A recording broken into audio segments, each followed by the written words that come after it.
So if you're above the age of 2, odds are you've seen a movie. If you haven't, what have you been doing since the 19th century? Seriously, movies are over 100 years old. Go outside. You should know that movies are a whole lot more than a series of images. They're forms of art. They're designed to make you feel certain emotions.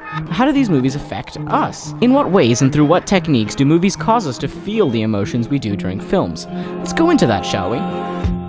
Well, you can break movies down into different aspects. Elementsofcinema.com breaks the elements of film into 6 categories: directing, screenwriting, cinematography, editing, producing, and sound design. I'm going to add 2 more to this list: acting and lighting, and I'm going to replace directing and producing with something called mise-en-scène. It's because directing and producing are the processes of taking all of these elements and putting it together, whether that be artistically or methodologically, so they don't get a category. I'm only going to talk about 4 of the 7 techniques on this list: screenwriting, mise-en-scène, cinematography, and acting.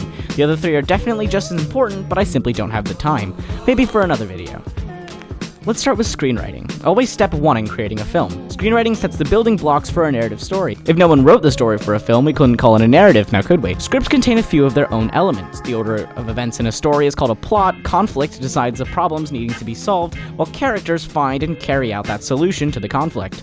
Some directors choose to write their own scripts, and some screenwriters do nothing but. Screenwriters can sometimes transcribe books, television shows, or even biographies into narratives, whether that be original or an adaptation.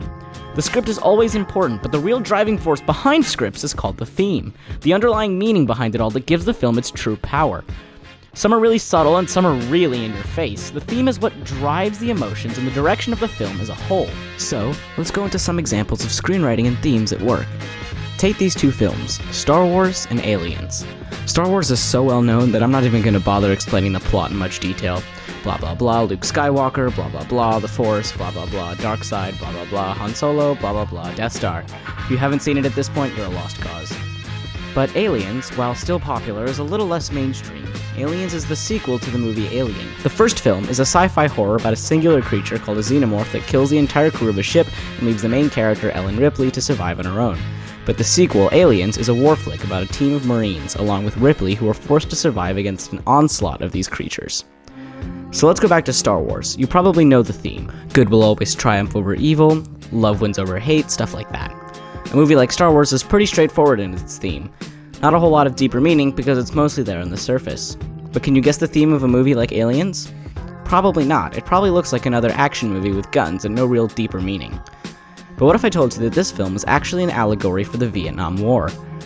This is about a technologically advanced force that comes to a place bringing less than straightforward motives and lots of guns, but underestimates the local force and pays the price. Doesn't that sound familiar?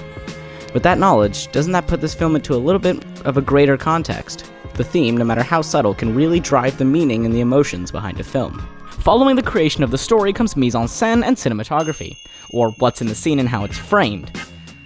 I'm going to talk about both of them together because it's really hard to have one without the other. Mise-en-scène literally translates to staging, or sometimes what's in the scene. Cinematography is placing the camera to capture all the things in the frame. These 2 complement each other to make some very powerful images. Sometimes a movie wouldn't have half the impact it does without the subtleties in the image. Let's analyze a part of the 1990 film American Beauty. Protagonist Lester, who hates his job as a magazine writer, is being laid off from his job by one Brad Dupre. I would bet that if you've never seen this movie before, you can tell what's going on. Even without the audio, the story is portrayed in all of its drab 1999 office glory. Come to think of it, that was a pretty common theme of 1999. I mean, Office Space, American Beauty, The Matrix, Fight Club. People in the 90s were really fed up with office jobs. Anyway, if you take a closer look at this scene, you can see how mise-en-scène and cinematography combine to make a larger story.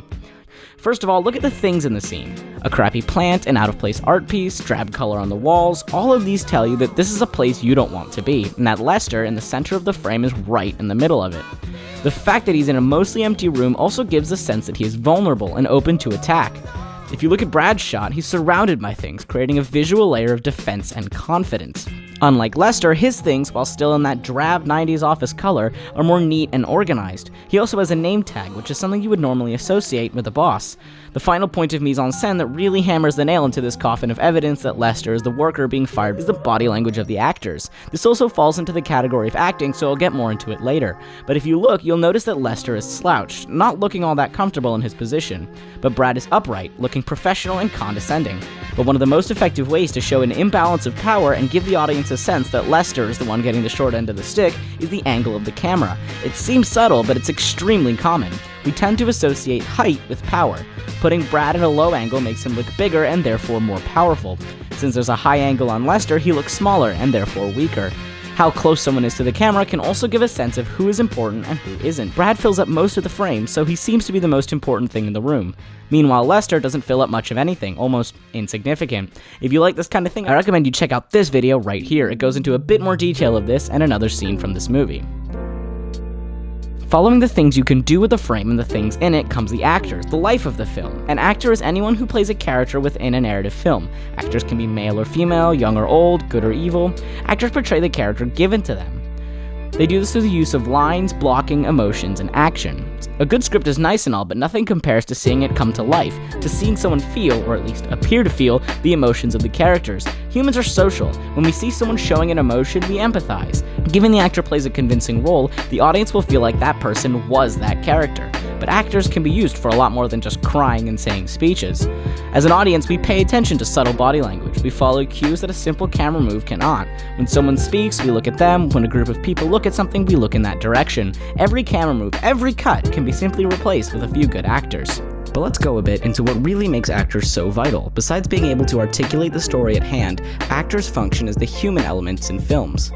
They take all the elements of a movie and make it seem personal. You connect with people, you empathize with loss. When we see someone laugh, we laugh. But the human element can also depress, anger, and horrify. Take the 1982 cyberpunk sci-fi movie Blade Runner. Main character Rick Deckard is known as a Blade Runner, someone hired to kill human-like cyborgs called replicants. But at the end of the film, Deckard confronts the final replicant, Gaff, in what is possibly one of the most famous and emotional monologues in sci-fi history. I should point out that almost this entire monologue was unscripted and made up by Edward James Olmos on set. I've seen things you people wouldn't believe. Attack ships on fire off the shoulder of Orion. I watched sea beams glitter in the dark near the 10-house gate.